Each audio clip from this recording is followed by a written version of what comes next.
I would say everything is going to be okay.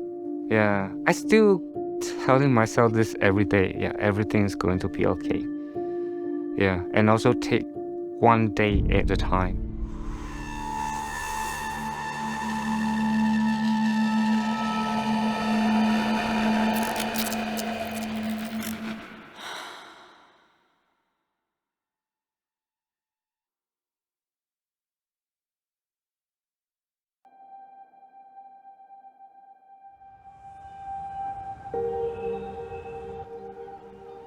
I think we still have a little bit of a way to go and really being able to be honest about how we're feeling and be honest about when we're not doing okay.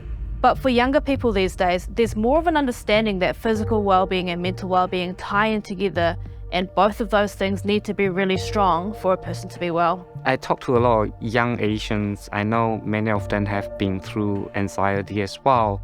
Either they are not being encouraged to get help, or when they're encouraged to get help, the parents choose not to have those conversations because they don't know how to carry those conversations. You know, we all go through challenges in our life. We all go through our ups and downs, and it's okay to not be okay at certain times. Be kind to yourself, reach out, talk to someone about it. There is help out there, there's support out there. You're not alone. Even though it feels so lonely, you know, you're feeling so bad about yourself, you're not alone. Like, there is literally so many people out there that are going through what you're going through and will understand what you're going through. It's important that we look to the future. Are there new medications like hemp and microdosing that'll help? Anything that will help make life go a bit easier for people that suffer anxiety would be important. There's quite a lot of research happening around the world looking at the potential for psychedelics to be of help for people with various kinds of anxiety. A couple of studies that were of particular interest to me came out of the US from really reputable institutions, where people with cancer were given a high dose of psilocybin, and that single experience with psilocybin seemed to have really compelling results. So people who had been through the treatment reported significantly less anxiety, less fear of death and dying, less depression, greater quality of life, less feelings of demoralisation.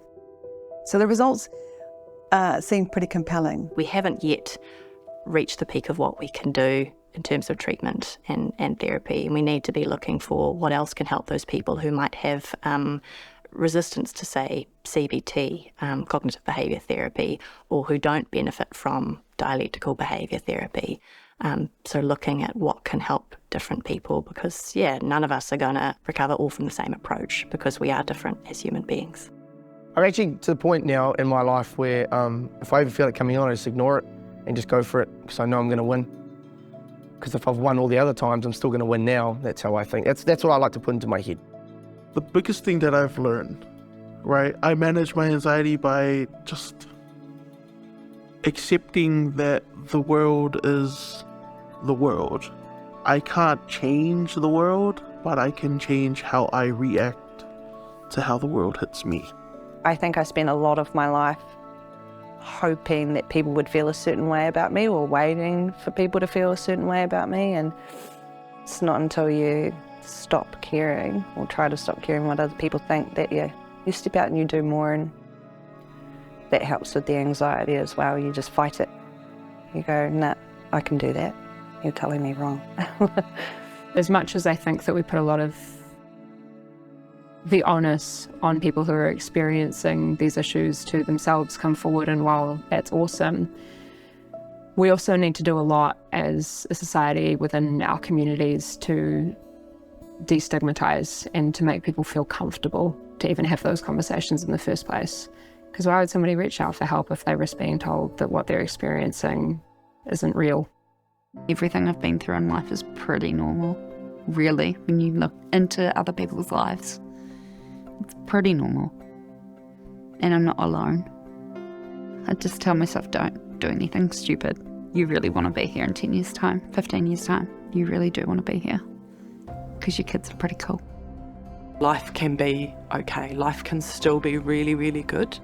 It might take some time, but it can be really good, and anxiety can be helpful. It can be helpful. It can teach us stuff if we want it to. Don't be a slave to all the noise that goes on in here, in your head. Because emotions, feelings, they all come and go.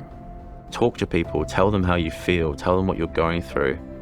You know, so many times I felt angry at people for, you know, doing things that have upset me and doing things that make me feel uncomfortable. But how can I expect people to, you know, be mindful of me if they don't know? Yeah, no, it's good to talk about it.